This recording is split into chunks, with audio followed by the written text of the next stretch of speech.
যে সব দলের রাজনৈতিক প্রচারণার সুযোগ থাকতে হবে। হাদি কি এই প্রচারণার জন্য তাকে প্রাণ দিতে হলো? তাহলে আমরা পরবর্তী রাজনৈতিক প্রচারণায় যাব কিনা আমাদেরকে কিন্তু চিন্তা করতে হবে। কিন্তু রাজনৈতিক যে স্বাধীনতা, আমার নাগরিকত্বের যে স্বাধীনতা, সেটা কিন্তু আমরা আসলে পাইনি, যে কারণে আমরা এই ধরনের টাইটেল নিয়ে আজকে আপনাদের সামনে কথা বলতে চেয়েছি। সুতরাং আজকে আলোচনা থেকে টু দ্য পয়েন্টে কয়েকটা নির্বাচন এবং নির্বাচন কমিশন নিয়ে দাবি তুলতে চাই। প্রথমত আমরা স্বাধীন এবং নিরপেক্ষ নির্বাচন কমিশন চাই, যেখানে তাদের সদস্যরা হবে নিরপেক্ষ এবং সরকারি প্রভাব মুক্ত। সেকেন্ড, সমান প্রতিদ্বন্দ্বিতার পরিবেশ, যেটাকে আমরা বলছি লেভেল প্লেইং ফিল্ড, যে সব দলের রাজনৈতিক প্রচারণার সুযোগ থাকতে হবে।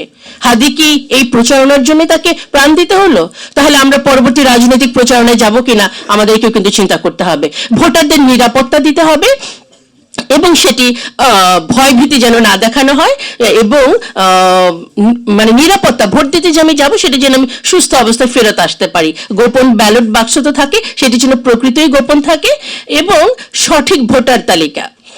আমরা জানি যুগে যুগে বহু মৃত ব্যক্তিও কিন্তু ভোট দিয়েছেন। সিসি ক্যামেরার কথা অলরেডি উঠে এসেছে, কিন্তু এটি শুনেও আবার একটু মন খারাপ লেগেছে। সিসি ক্যামেরায় তো আমরা দেখতে পেলাম আমার ভাই হাদিকে কে হত্যা করলো, কিভাবে কি হলো, ক্যামেরার প্রমাণ পাওয়ার পরেও কি হলো।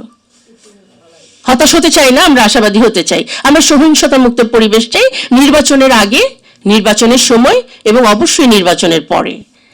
অবাধ গণমাধ্যম এবং পর্যবেক্ষণ, যারা পর্যবেক্ষকরা আসবেন তারা যেন সেই সমানভাবে সুযোগটা পান, এবং গণমাধ্যম।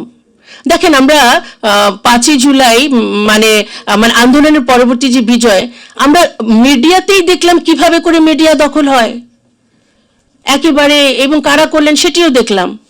এই নতুন বাংলাদেশে নতুন কিছু দেখছি না, যা দেখার আসলে তাই দেখছি।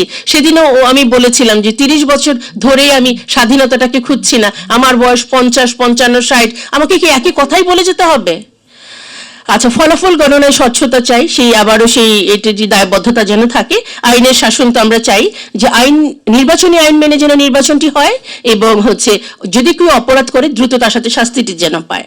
তার মানে সুষ্ঠু নির্বাচন বলতে আমরা অবাধ, নিরপেক্ষ, শান্তিপূর্ণ, অংশগ্রহণমূলক, স্বচ্ছ নির্বাচনের কথা বলেছি। জাস্ট একটা শব্দ, যেটা যোগ্য নেতৃত্ব নিয়ে কথা বলতে চেয়েছি।